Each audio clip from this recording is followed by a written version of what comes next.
Hello అండి. మనం ఎప్పుడు అన్నం మిగిలితే ఫ్రైడ్ రైస్, పులిహోర ఇవి ట్రై చేస్తూ ఉంటాం కదా.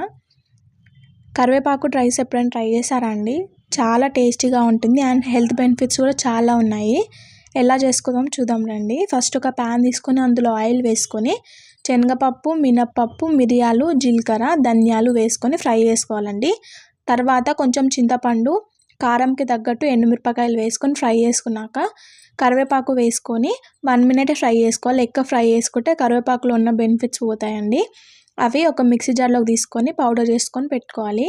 మళ్ళీ అదే ప్యాన్లో కొంచెం ఆయిల్ వేసుకొని పోపు వేసుకోవాలండి.